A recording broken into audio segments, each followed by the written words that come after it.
Welcome to Meher Baba of Ahmednagar and the Aesthetics of Religious Symbolism, a series of 10 biographical talks by Dr. James Newell, that's me.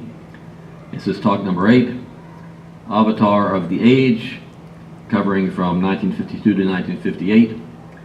So last time, in talk number 7, I tried to include some of this period because of the new life and the life phases kind of spread out into this, but I didn't spend a lot of time focusing on the accidents or on the other developments in the 1950s, so we're going to try to cover some of that this time.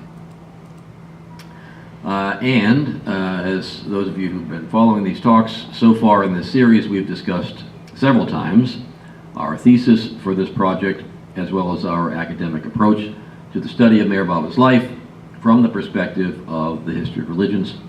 And as I've said repeatedly, I'm primarily interested in focusing on the particular aesthetic of religious symbolism reflected in Meher Baba's life and work. And all that means is the aesthetics is the study of beauty, and that my claim as an academic is that there's an aspect of Meher Baba's work that is highly symbolic. There are certainly things, a lot of people, when people who follow Meher Baba will hear me say that, and they'll say, well, it's not just symbols, it's more, it's sacred, and it's this and it's that. And I don't deny that it is that, but as an academic, empirically based, I can't claim that because that's making a religious claim. And from the point of view of the history of religions, we want to describe how people understand Meher Baba's work, but not make any claims for him. One claim I can make, as I say, is that his work is symbolic, and it's not just symbolic in a random way, it's symbolic in a way that is aesthetically pleasing, which means there's a certain beauty to it which is attractive to people. And so that's what I mean by the aesthetics of religious symbolism. So now, again, following this same tack, we're reaching the final phases of Meher Baba's life and work, and we'll soon be in a position to look back and reflect on his work as a whole, which we'll do in the final talk, talk number 10. Next week will be talk number 9, the last 10 years of Meher Baba's life. So we'll be able to, once we've kind of covered everything, we'll be in a position to look at his work as a whole and how his legacy is being built and preserved by those who've come after him.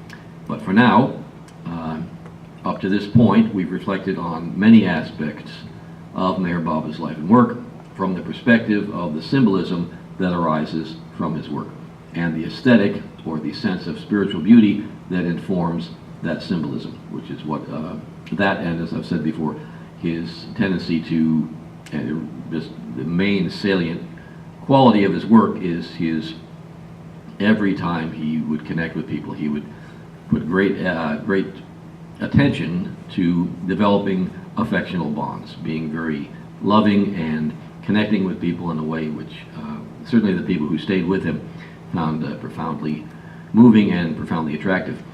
So we've discussed now the period of his relationship with his spiritual mentors, that is the masters, Babajan, Upasni Maharaj, and the others, and his own description of what he describes as his spiritual awakening through that process.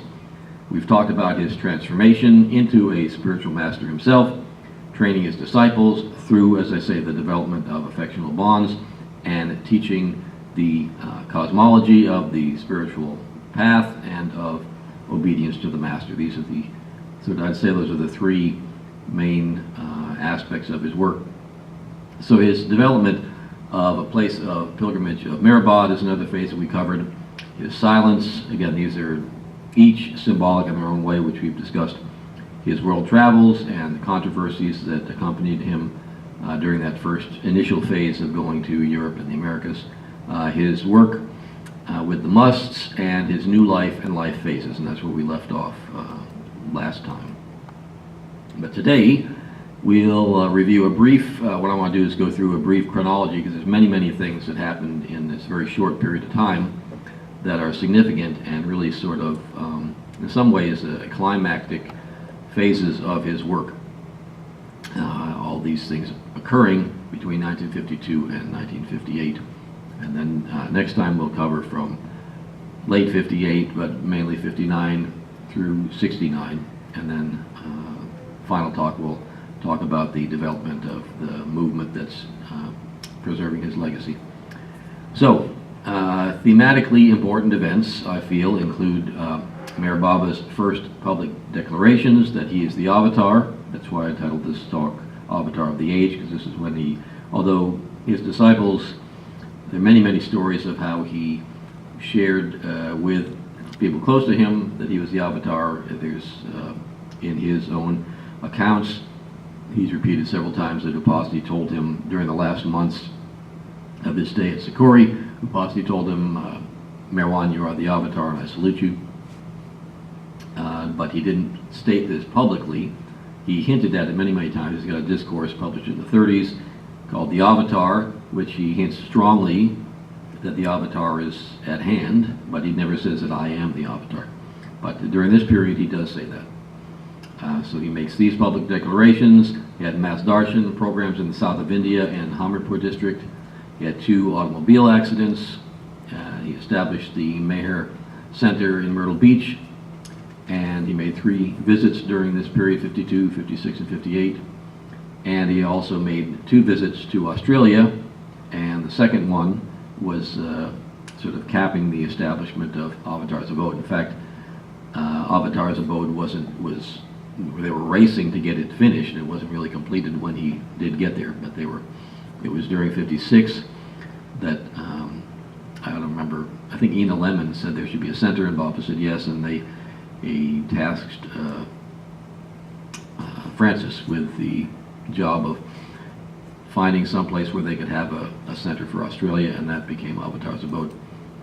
So the final event that forever established Meher Baba's public assertion of his spiritual authority was the publication on July 10th, 1958, of his universal message, and we'll close today with some of that. So this is just a chronology going through many, many different events. Remember a lot of the focus on the last talk was the Mononage, which was the culmination of the new life. So after that Mononage period, Meher Baba entered into what he called his free life period, and at that same time he moved permanently to Merazad at Pimligaud, Malvi. He had been there on and off at different times before, but this was his first permanent stay there, where he stayed for the next 10 years of his life, or rather the next 16 or so years. So in April, he visited the Meher Center on the Lakes for the first time, accompanied by 5 men Mondali and 6 women Mondali. After leaving Myrtle Beach on the way to California, he experienced the first of 2 automobile accidents. The first was in Prague, Oklahoma on May 24th, which is, let me see, today's Saturday, so it was 2 days ago was there's a little program at Meher Baba's house commemorating the 66th, right? 66th anniversary of that event. This accident was followed by his recovery at Yukon Dunes in Myrtle Beach, which coincided with what he called his complicated free life up to July 10th, and we talked a lot about that last time. There's a lot of, we're going to have time to get into all of these different symbolic aspects of his work, but there's so much about this first accident. He had said previously that he would shed his blood in the United States. He shed his blood right, a lot of people emphasize it was in the middle of the United States. I don't know how you figure that out, if it was or it wasn't, but what's very significant to me is that at various times, little by little, the United States herded all of these native people into reservations until finally they were all moved to Oklahoma. And then even Oklahoma, when they found oil there, a lot of that, there was a land rush, and they lost a lot of their land then. But there's still, at the time of his accident, there were 3 or 4, right around the area, 3 or 4 different reservations of native people there, and that his accident was there. Now, see, this is tricky for an historian, because you can't say, an historian certainly can't say, well, Meher Baba planned to have his accident there in Oklahoma, and yet there it is. And post hoc, afterwards, the important thing for an historian is that afterwards people do see symbolic significance in that activity. There's also other things he said about the accident, but there's a lot there. One of the most impressive things from an historical point of view, and I've been trying to find some empirical documentation like a letter or something, but it's been reported by, certainly I've heard Meru and other people say, that one of the things that really astonished Dr. Burleson when he was treating Meher Baba was that he saw the extent of his injuries. He was a medical doctor. He knew how much pain Baba was in. He knew that he had actually bit his tongue almost in half, and yet he made not a sound. And he assumed that Meher Baba was unable to speak. When they told him that it was an act of will, he was completely astonished. And that is a very astonishing fact that, as I say, I'd like to find something that would be convincing to a historian. A lot of historians would say, well, that's what they said, but who knows. But this is an independent source, the doctor, and I'd like to at least talk to I know one of his daughters has been to the center, and I'd like to talk to them sometime. But in any case, those are some of the really important things around that. And also interesting thing is that he spent more time actually at Yupon Dunes than he did at the Meher. He spent a lot of time at the Meher Center meeting people and doing, as he said, some of this work of his free life, but he actually, after the accident, during the recovery period, he spent most of it at Yupon Dunes and then later in Scarsdale, New York. So, as I say, he then traveled after some period of time at Yupon Dunes. He traveled to New York, where he continued to recover while working on the Sufism Reoriented Charter with Mrs. Ivy Deuce. We spoke last time a little, just touched on the fact that Rabia Martin had discovered Meher Baba because she felt she wasn't really capable of leading a Sufi organization, and she found Meher Baba. She wanted him to take the helm. He said that he would, and then she, knowing that she was not well, she passed it on to Mrs. Deuce, and Mrs. Deuce continued to work with Meher Baba to ask him to take over the organization. So in November, after lots of recovery in New York, and also went to Switzerland on November 15th, the period he had dubbed the Fiery Free Life, which coincided with the travels, that period began, and coincided with the travels to 36 towns and remote hamlets, giving darshan and their films, and Francis Brabazon, the Australian poet, wrote it was A Journey with God, but a lot of poetry about just the fervor with which he was greeted in South India. And an interesting thing, Erich Jesawala, Meher Baba's interpreter of his gestures, well, at this time he was still using the alphabet board, but he would speak out for Meher Baba. And here they are when the Muslims came in, they called the Delhi Sultanate took over much of northern India, and the more Muslims came in during the Mughal period, the more the very hardline, hardcore Hindus moved to the south. So the south of India is where all the ancient ideas and ancient scriptures and a lot of the what they call the most conservative Hindu priests and Brahmins live in South India, and Meher Baba would be going around. There'd be thousands of people, and at one conference in particular, there were all these heads of the sort of Hindu hierarchy, and Erich's, in some cases for the first time, he's hearing Meher Baba announce that he's avatar of the age, and he was actually shaking, physically shaking. Meher Baba would tug on his coat and say, "It's all right, don't be worried, no one's going to attack you." But he actually was afraid that people would. But they just received it, and it was during this period. Later, after that, he went to, in '53, he went to Dehradun and began a period of seclusion and what he termed intense spiritual work. And during this period, he composed the Master's Prayer, or what the Motley called the Oparvardagar prayer. And then September 7th of 1953 is marked by some as his first public declaration of being the avatar, when he published his message, his discourse, The Highest of the High. And interesting thing about that was that, again, this was something that seemed very spontaneous. He would, some Hindu followers in Dehradun had come to him, brought someone to him, an old woman who was suffering with some malady, and asked Baba to cure her. And he did something to placate them, but afterwards he was really annoyed, and and said, Erich, who do they think? Why do they bring things like this to me? Who do they think I am? You know, it's someone to heal the sick, or some yogi or something who's going to do magic before them. And that's in his sort of annoyance with that, he spontaneously dictated this really profound and really thoughtful and logically argued discourse, The Highest of the High, which we'll look at a little bit later. So again, I'm just going through the chronology before we get into the details here. In 1954 was again a very eventful year. In January, Meher Baba traveled to Andhra Pradesh, giving mass darshans, and in February he traveled to Hamirpur. And I think it's actually, I was talking about that business with the announcing to people he was the Avatar. That happened, I think, in the 54 trips, not in the earlier trips, because he hadn't announced that yet.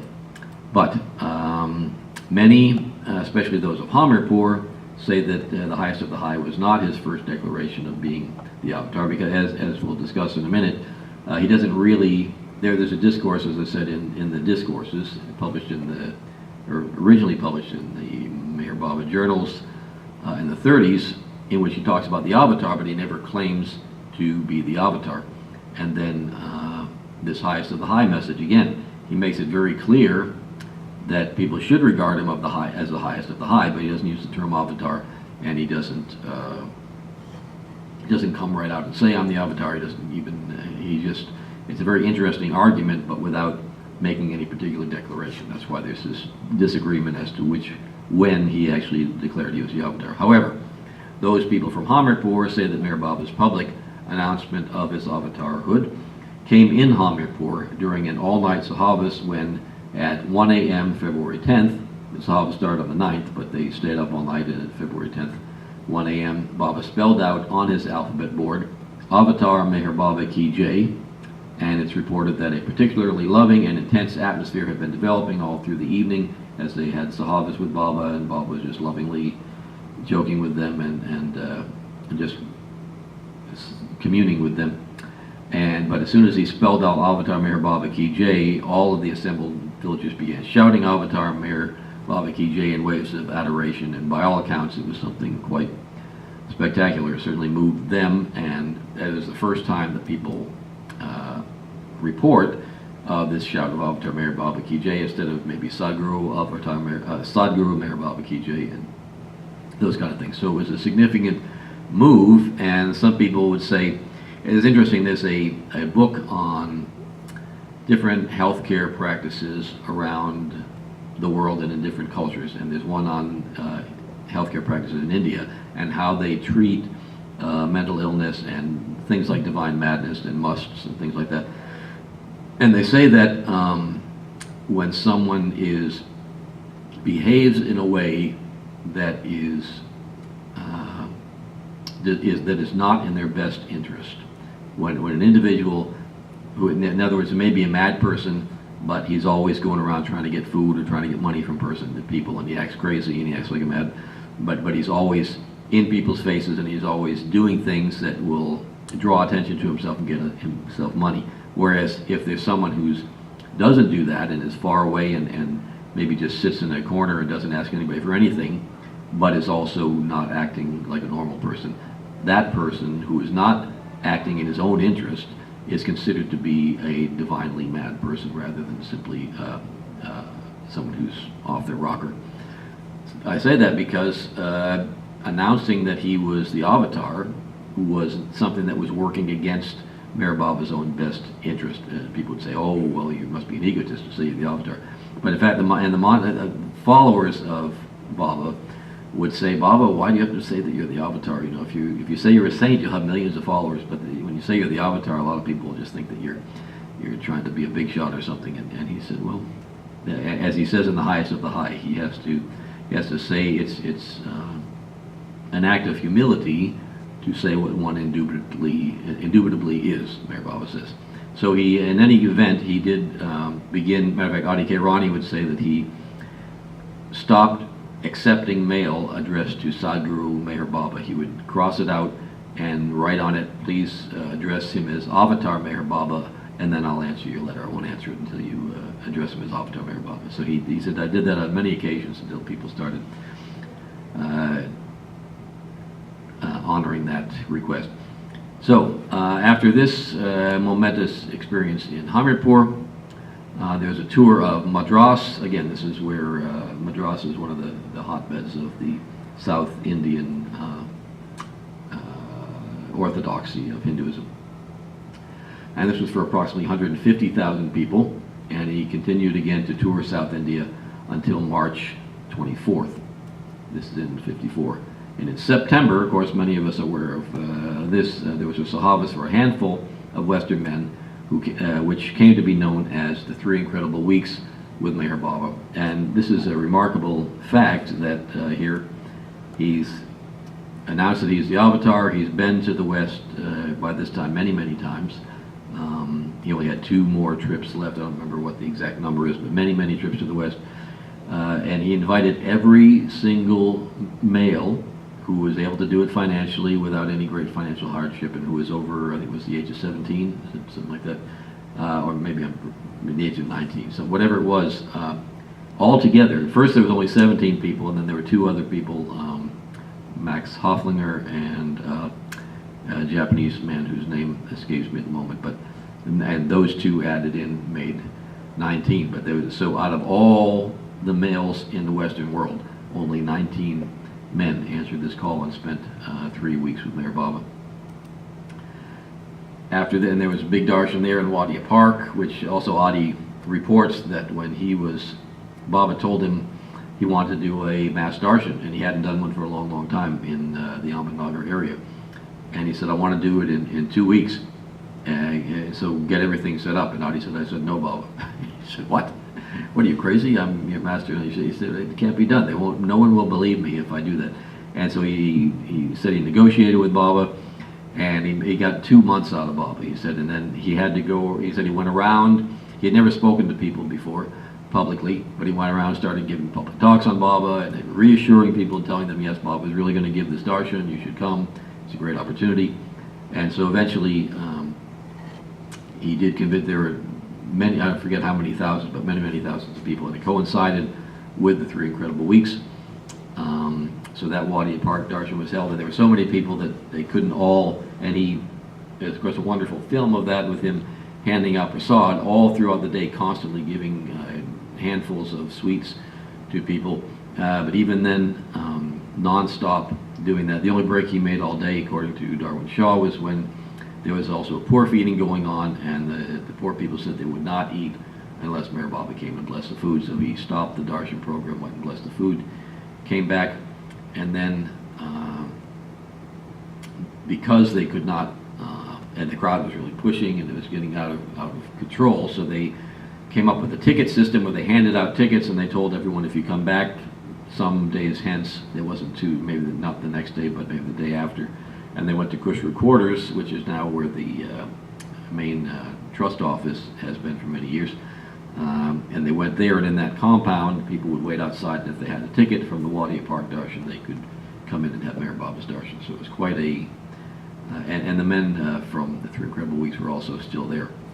So that was quite an event. Then in October, on October 7th, he gave up the alphabet board, began a completely new process of using finger signs and hand gestures, and he didn't prepare the Mandali for this. He didn't even prepare himself. He didn't develop a whole system or anything. He'd done some hand gestures previously, but he usually relied on the alphabet board. But at this point, he threw away the alphabet board. He also gave his final declaration, which is so, it would be an interesting thing to go into that. I'm not going to go into it much because it's so sort of symbolic and obscure, and he says part is in his own language and some parts are in other people's language. So we will talk a little bit about the highest of the high and the universal message, but not this final declaration business. So that takes us up through 1954. And in 1955, Meher Baba continued giving mass darshans around India, as well as a November through December Sahavas program at Mehrabad for invited devotees. And this is the one that's written up in Listen to Humanity. It included 4 groups divided by language, different language groups, Gujarati and Marathi and Hindi, and I think one was Telugu. And so Don Stevens and Francis Brabazon were in attendance. They were the only Westerners there. And Don wrote up his experience, as I said, at Bobbitt's request in the book Listed Humanity, along with a number of discourses that Bobbitt had given him and asked him to edit and put them together in some sort of logical order. And Don said he also worked with Mayor Bobbitt very closely on all of that, getting him to approve the details and make sure that it was all accurate. And an interesting thing is that in that talk, that in the appendix actually, Listed Humanity, in that talk, and I've quoted from that earlier in these talks, Mayor Bobbitt says that, this is another kind of little, I wouldn't say controversial, but a blip in the history of Mayor Bobbitt's life, because in some places it says that on Mayor Bobbitt's first meeting with Bobbitt John, she embraced him and he felt thrills and was drawn to her, but it wasn't, and that was in, I think, May of 1913, and then January of 1914 was when she kissed him, and that was when he completely lost consciousness and his mother became so worried about him and everything. However, in this 1955 meeting, according to Don, Bobbitt checked all these things, and Mayor Bobbitt in that talk to the groups there said that that Bobbitt John kissed him on the very first time that he met her. So small detail, but an important one. So after 1955, in 1956, Mayor Bobbitt once again returned to the United States and Europe, flying in July to Switzerland, Paris, and London, and then on to New York, and his second visit to the Mayer Center on the Lakes in Myrtle Beach.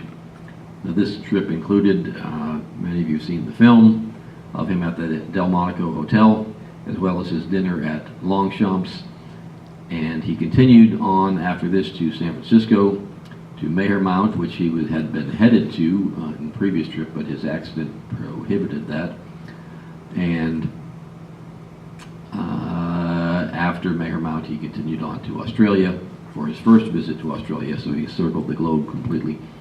And in September of 1956, his monumental book on cosmology and the nature of reality, God Speaks, was published with the help of mainly Don Stevens and also Ivy Deuce and the Sufis, arranged for the publication and for the editing of it and everything. And that was, that's certainly his main book on cosmology, and his main books or collection on the spiritual path could be, I would say, his discourses, although there's a lot of in there in Listed Humanity as well. And Listed Humanity was assigned in 1955, but that wasn't published until after God Speaks came out, the title being God Speaks. So if God speaks, then humanity should listen. So Listed Humanity was titled Listed Humanity. So on December 2nd of 1956, this was the second of Mayor Bobbitt's 2 automobile accidents, and this one was in India, near the hill station of Satara. The accident was actually much more, the first accident was quite serious, and several of the Mondali were injured, especially Mara.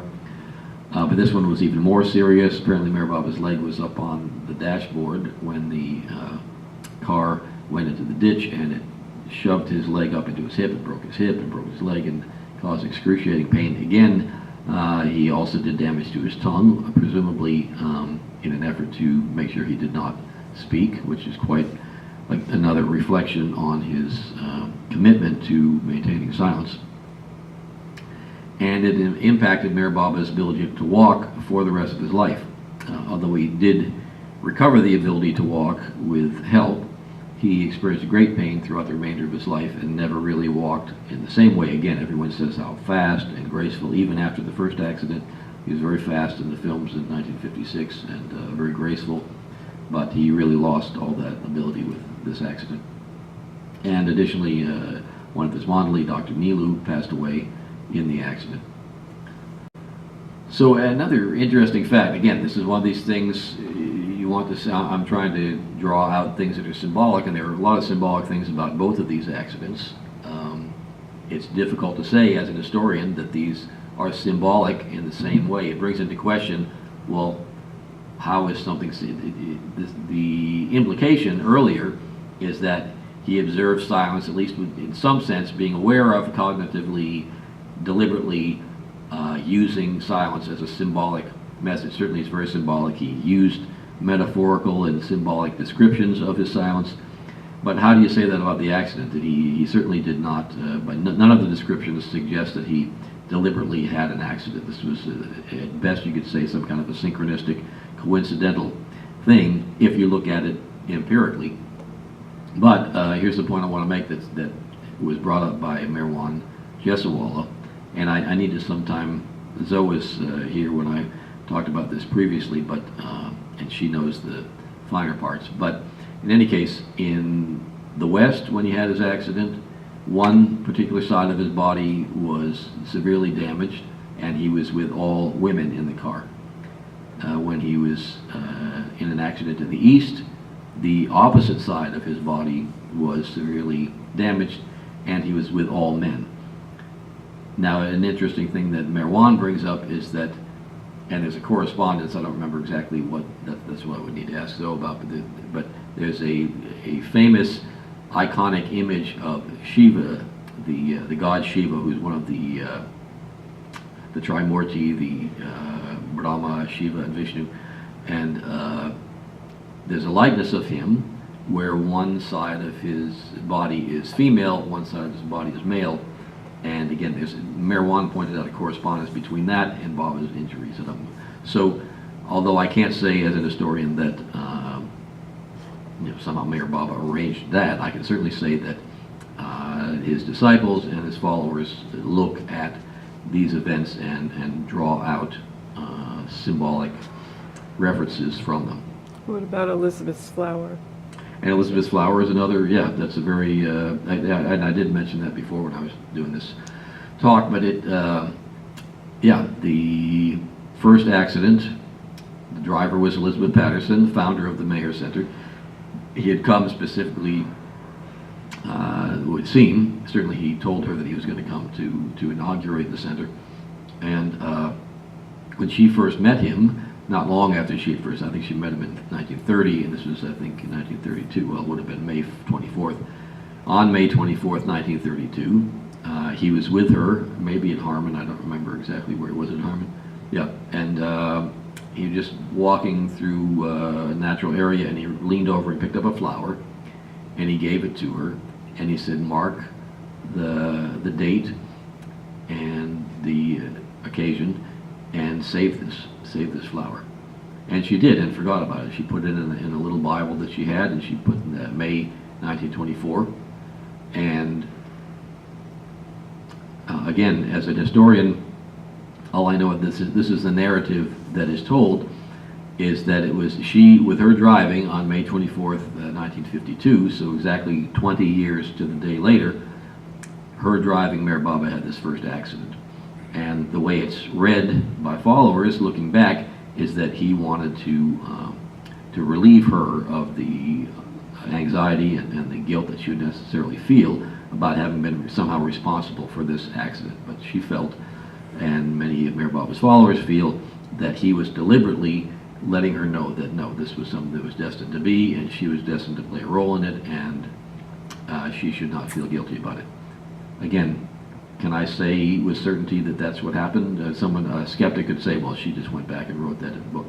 Having met and known Elizabeth Patterson, I doubt that, but the important thing for me as a historian is that this is the narrative that's told about it. It's looking back on it, people see this as being something highly symbolic, highly meaningful, and Mayor Baba many times later in his life invoked the idea of crucifixion, that these accidents were for him a form of crucifixion, but a very different form appropriate to the age. So it's important to recognize, again, that religious figures and Mayor Baba, one of the ways of understanding the progression of events is to look back and understand them through a symbolic lens. And he certainly did that, and certainly an argument can be made that many things that he did, he was deliberately being symbolic. This one here seems to be the universe conspiring with him to create these symbolic events. So, and however we care to understand that.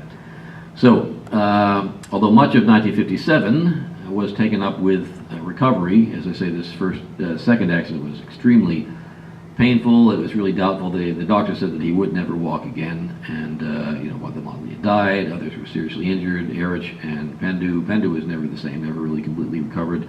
Didn't recover his speech completely, didn't recover his ability to walk completely. And Mayor Baba had many, long time. Dr. Donkin, the man who we talked a lot about during the talks on the musts, went to great trouble to design a particular kind of bed so Mayor Baba could be more comfortable in it, since he had to be reclining for many months at a time. But even so, by February of 1957, he held a program where he touched the feet of 800 poor at Mirazad. He did so, if I'm not mistaken, he did so while he was seated, but still it's quite an effort. He also visited Sikori and Pune and gave darshans to thousands of people despite this painful injuries that he'd undergone. So in 1958, the final year of this period that we'll be covering, he held a Sahavas program for Eastern lovers at Mehrabad in February. Despite his continued difficulty with walking and pain from any movement, in May of 1958, he held a Sahavas for Western lovers at the Myrtle Beach Meher Center. And there's a lot of complicated storylines about how he was actually going to have a gathering of people coming from the West and from the East and having a big Sahavas in India, but for one reason or another he changed his mind and delayed that until 1962, and we'll talk about that next week. But he did decide that he would go ahead despite his injuries and travel to Myrtle Beach for the last time. And this past week, actually now still is a celebration going on of the 60th anniversary of this final visit of 1958. And we'll conclude with May 30th morning, 6:30 a.m. There will be an RT in the program at Mayor Baba's house at the Meher Center, because that's the time and the day that he left Myrtle Beach for the last time. So that's it's appropriate we're talking about this now because it's exactly 60 years ago that he was here. So only a few weeks later, in June of 1958, in other words, he traveled from Myrtle Beach, went to the West Coast, and then continued on to Australia. He made his final visit to Australia and his first visit to the newly established and only partially completed Avatar's abode, and this was to be his final trip of many to the West. And there's a big gathering as we're doing the 60th here in Myrtle Beach. The Avatar's abode will, in June, be holding an observation, 60th anniversary observation of Mayor Baba's visit there. And there's lots and lots to be told about that, which I'm not going to get into. But he, as I said, they were racing to the last minute to get Avatar's abode ready. Some of it they've left slightly unfinished just because it kind of commemorates the whole situation under which he came there. Of course, more buildings have been built and other things have been constructed, and they can hold more people. They still don't, I don't think, have as much.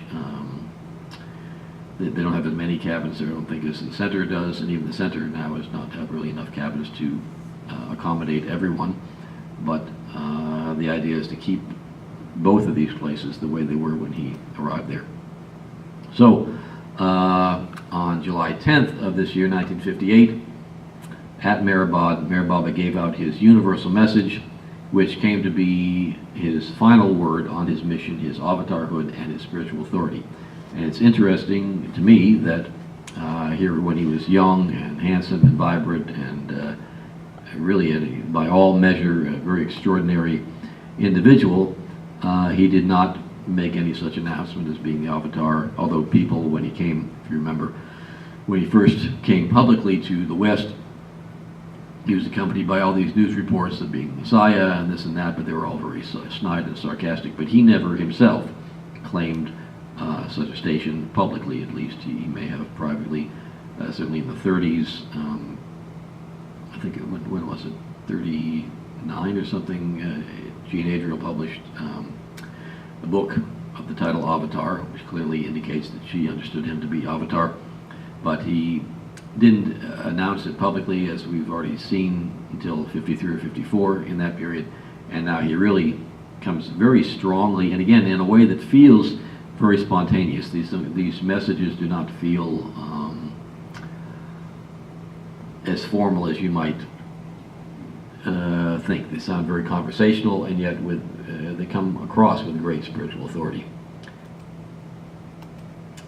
So after the release of this important statement, the universal message, Meher Baba began a period of seclusion that lasted on and off for the next 10 years, essentially until the end of his life. So there's a real sort of a climax, you would say, with this period of these really devastating physical injuries, waiting until those physical injuries had really manifested some of their worst.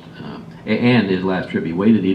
He could have made these announcements or this universal message before he went to the West, but he did not. He waited till he got home, and he released this very important statement. And from that point on, he immediately started a seclusion, and for the most part, he remained on. His seclusions would vary in their intensity and whether or not anyone could. Sometimes he would say no. Even when he said no one can see me, close people would still come and see him. But there were varying degrees of whether you could write to him, whether you could come and see him, all of that. And that really began in earnest after the issuance of this universal message. So, on July 14, he began a 4.5-month period of what he called total seclusion, with all communication and contact cut off, correspondence banned, and resident Mandali kept separate and restricted. Select Mandali participated in the first 40 days of intense period of fasting and repetition of God's name and other orders. Very strict, you can say almost ascetic practices going on during that first 40 days of this initial seclusion after issuing this. July 10th, he issues the universal message. July 14th, he begins this very strict regimen with himself and the Mandali of seclusion and various practices of silence for them, and also repetition of God's name, etc. No correspondence. Everyone kept away from Meherazad, etc. During this period, he also sent out a circular to all lovers asking them to reply by November 20th and tell him if they are prepared to place full trust in him, which is kind of an unusual thing for someone to do. He writes, please write to me. He cuts off all communication, and then he writes to people and says, okay, I want you to just send me one communication telling me whether or not you are prepared to put your full trust in me. And he received nearly 30,000 replies from around the world affirming their trust in him. So that kind of brings us through that period in perhaps more detail than we needed, but you can see there's a kind of it's a real interesting crescendo of Meher Baba's life here, with just horrible suffering. I mean, he'd suffered in various ways previous to this, but this physical suffering was really quite spectacular in many ways. And again, in retrospect, there's many symbolic aspects of this that are really quite remarkable. But so what I want to focus on, having gone through this period and just looking at these different things, are three major themes from this period. First being Meher Baba's announcement of his avatarhood. Second being his final visits to the West and the establishment of two major centers for his work in the West. And these, as far as I know, aside from there's Mehrabad and there's Meherazad, and he started a Universal Spiritual Center in Bangalore, which for a long time did not seem to be active at all, but in recent years they've been doing work there and building a center there, and not exactly, I think, in the original spot that Meher Baba had, or in the original way that Meher Baba had envisioned it, but there is work being done there. So there's those three places, and there's, of course, there's sites of his birth, sites of his places where he grew up, Pumpkin House and the home across the way, which are still in the possession of Baba people. But in terms of him establishing centers, and people around India established centers, K.K. Ramakrishnan asked Meher Baba if he could establish a center in Pune.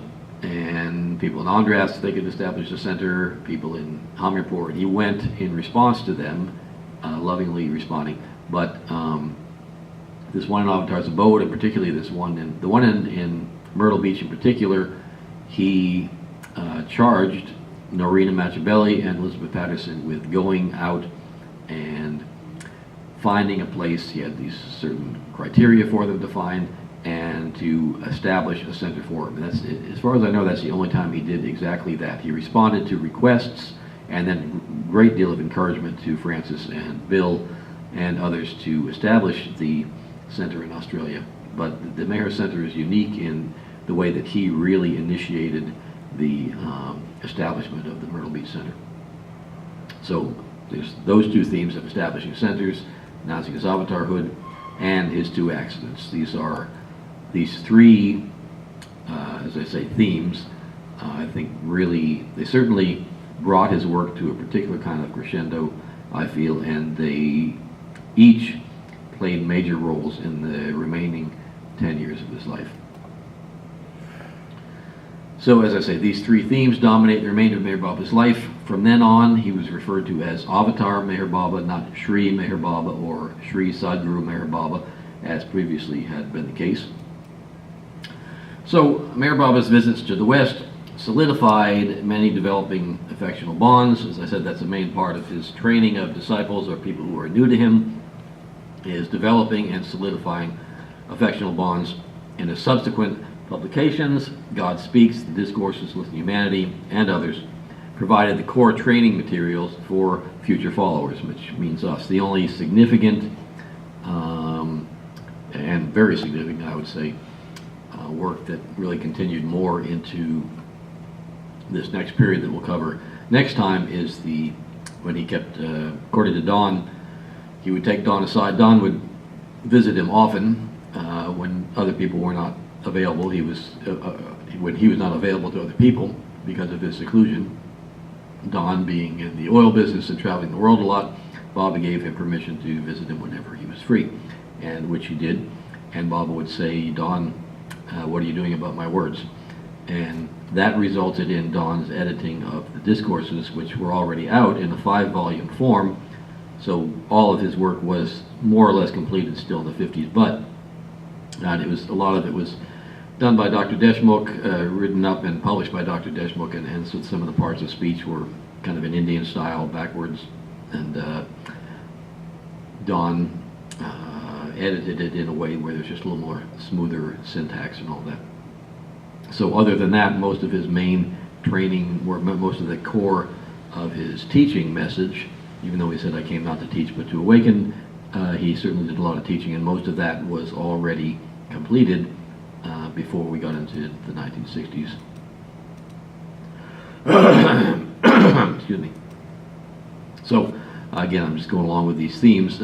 After the injuries that resulted from his automobile accidents, especially the 1956 Satara accident, those injuries dominated his care and had provided a backdrop of constant pain, constant physical pain to all of his subsequent activities. So that's why I say that these themes weren't, although they sort of inaugurated in the 50s, continued through the 60s for the rest of his life. The teaching aspect, which is a result of his authority as avatar, and his suffering, which is a result of his accidents.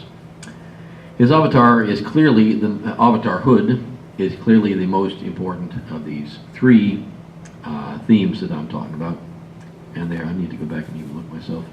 They are, the establishment of the centers, which are centers for his work, his announcement of avatarhood, and these accidents, which really means the suffering.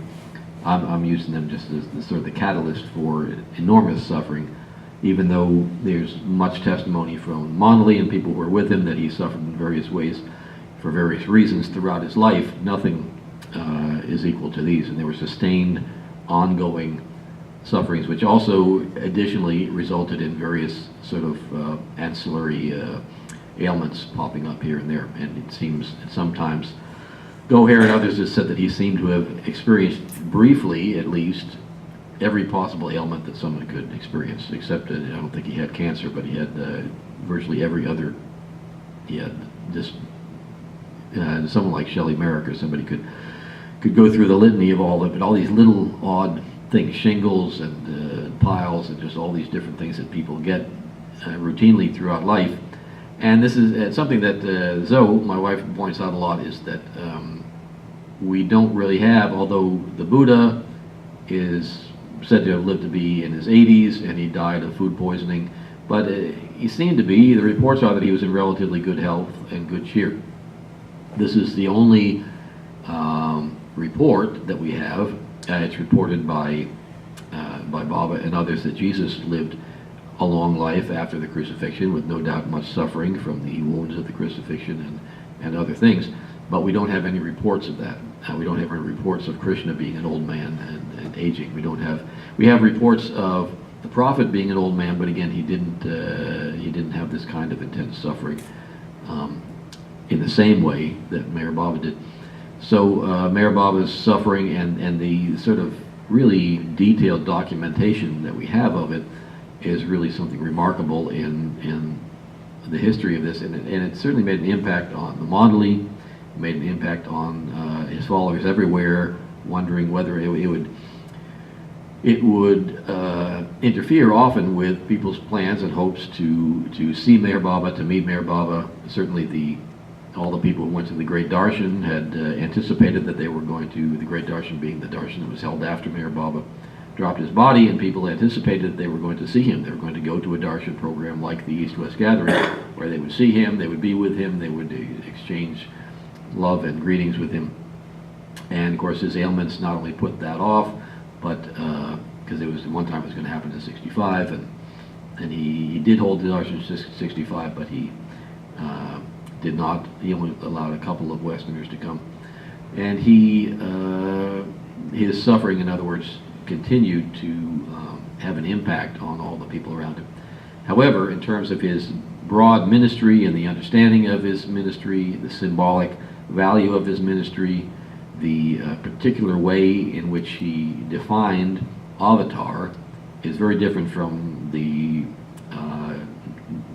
commonly understood understanding of avatar as Hindus understand the avatar. So he had a particular definition of it, and his claim to avatarhood was, as I say, I think one of the most important of these three, not only in terms of its significance for people who are following him, but also it's another one of those things like the breaking of his silence that he brought up over and over and over. I'm going to break my silence on such and such a date, going to break my silence. And the Mandali say, Baba, do we have to report it to the press that no one's going to believe you? And he'd say, why do you question me? I tell you I'm going to break my silence on such and such a date. Don't question me, report it to the newspapers. I want to know this is very important. And then of course the day would go by and he decided, well, I've changed my mind, I'm going to delay it. And this did not work in Meher Baba's favor. This would cause people they would call him Circular Baba, because he's always sending out these circulars saying he's going to do something, and they would say, Rajneesh even said that he told people that, well, he tried to break his silence in the 60s, but he was unable to. He wasn't able, his voice didn't work anymore because he'd been silent for so many years. And so people said all kind of rattling against him because he never broke his silence. Likewise, calling himself the Avatar was not something that worked in his favor. If you're going to be a PR person, you would have said, well, Meher Baba, we can't really endorse this idea because, again, if he said that he was a holy man or a saint and would just leave it at that, he would have many more followers. In India, however, saints and holy men commonly perform miracles, healing, and other wondrous works. And as I said previously, one of it would seem spontaneously the reason he decided at this point to announce that he was the Avatar was because people were treating him like a saint and someone who would do healings. And so he gave out this, again, as I said, he became annoyed and said, who do they think I am to bring such things to me? The next day he produced his discourse, The Highest of the High, which some say is his first declaration of his status. But there's, again, this can be understood in different ways. As I said, I guess it was 47 that Jean Adriel published her book. There are many anecdotes that attest to him having announced that he was the Avatar much earlier than this. The highest of the high discourse, however, is very cagey in the way that Meher Baba's discourse on the Avatar is cagey, which was first published in the 30s. Neither actually says point blank that Meher Baba is the Avatar. In the published discourse, he says things like the following. Avataric periods are like the springtide of creation. They bring a new release of power, a new awakening of consciousness, a new experience of life, not merely for a few, but for all. Qualities of energy and awareness which had been used and enjoyed by only a few advanced souls are made available for all humanity. Life as a whole is stepped up to a higher level of consciousness, is geared to a new rate of energy. So he discusses what happens when the Avatar comes, and anyone paying attention would see that some of the things he's describing are going on at that time. And I can remember the first time I read the discourse, I didn't know that he called himself the Avatar. I didn't know what it was, but it's almost written like a good mystery. It's like he's giving you these clues, but he doesn't actually say it. So, and while very inspiring, he never actually claims the position of Avatar in that discourse. The discourse on the highest of the high is similar. It's hinting, but not exactly saying, I am the Avatar. He does, however, implicitly make that claim by repeating the title of the discourse over and over again, essentially saying, I am the highest of the high, or I am nothing. Or as what he actually says is, I am either the highest of the high, or I'm an ordinary person. The argument being, if I'm an ordinary person, you shouldn't bring me people to do magic tricks and heal them and all that. Likewise, if I'm the highest of the high, I've ordained that this person should be sick. I've ordained everything, your karma and everything, to be exactly as it is. So again, in either case, either I'm saying I'm either the highest of the high or I'm nothing. So stop asking me for children and money and healing your aunt and all this kind of stuff. But he says, he suggests that argument, that juxtaposition, but he doesn't come right out and say he's the highest of the high. Instead, he says, if I am the highest of the high. And here's an example. I am neither a Mahatma nor a Mahapurush, neither a Sadhu nor a saint, neither a yogi nor a Vali. Those who approach me with the desire to gain wealth or to retain their possessions, those who seek through me relief from distress and suffering, those who ask my help to fulfill and satisfy mundane desires, to them I once again declare that, as I am not a sadhu, a saint, or a Mahatma, Mahapurush, or yogi, to seek these things through me is but to court utter disappointment, though only apparently, for eventually this disappointment is itself invariably instrumental in bringing about the complete transformation of mundane wants and desires. Know you all that if I am the highest of the high, my role demands that I strip you of your possessions and wants, consume all your desires, and make you desireless rather than satisfy your desires. Sadhus, saints, yogis, and valis can give you what you want, but I take away your wants and free you from attachments and liberate you from the bondage of ignorance. I am the one to take, not the one to give. What you want, but not to give what you want, as you want. If I am the highest of the high, then a wish of my universal will is sufficient to give in an instant God realization to one and all, and thus free every creature in creation from the shackles of ignorance. But blessed is knowledge that is gained through the experience of ignorance in accordance with the divine law.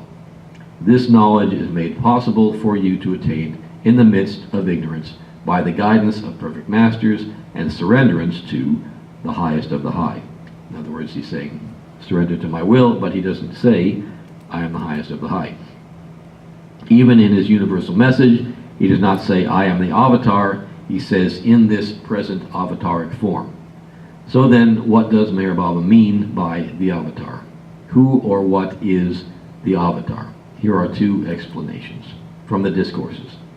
The foremost Sadguru, who first emerged through evolution and helped and helps other souls in bondage is known as the avatar.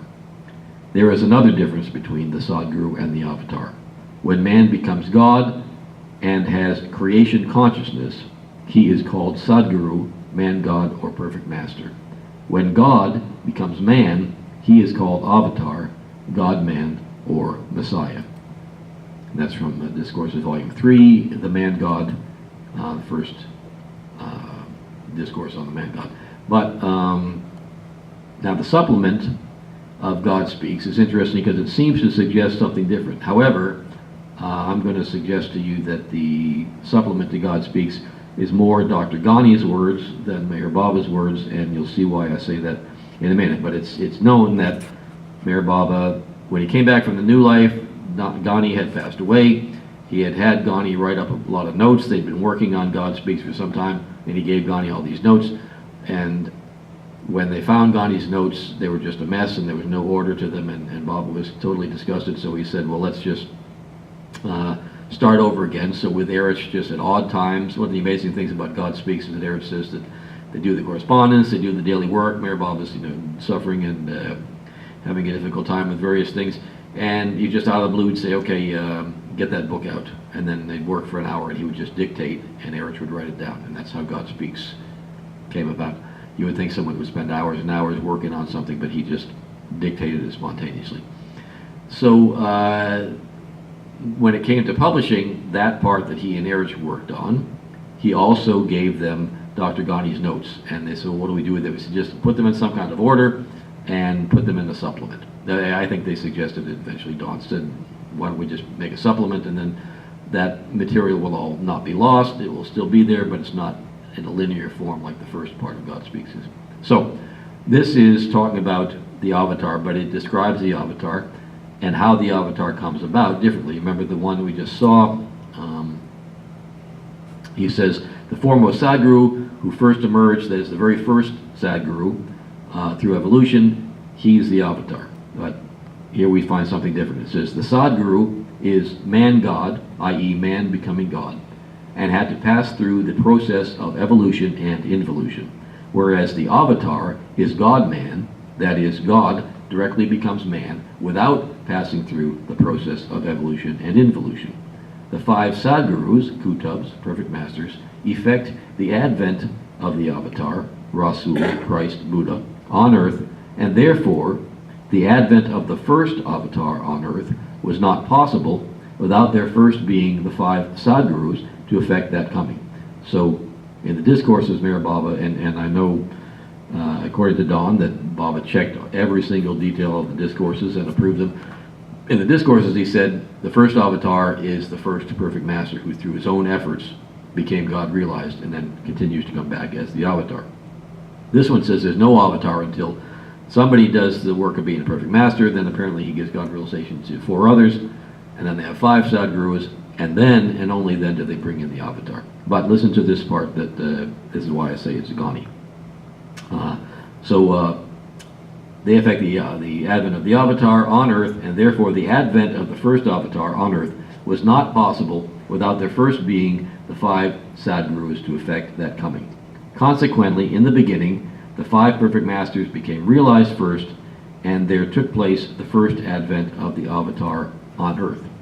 Whether there have been 26 avatars since Adam, or 1 lakh, or 24,000 of prophets, as is sometimes claimed, or whether Jesus Christ was the last and only Messiah, or Muhammad, the last prophet, is all immaterial and insignificant when eternity and reality are under consideration. It matters very little to dispute whether there have been 10 or 26 or a million avatars. Now I'm suggesting Ghani is saying this because these are arguments going on in Hinduism and arguments going on in Islam about these very points.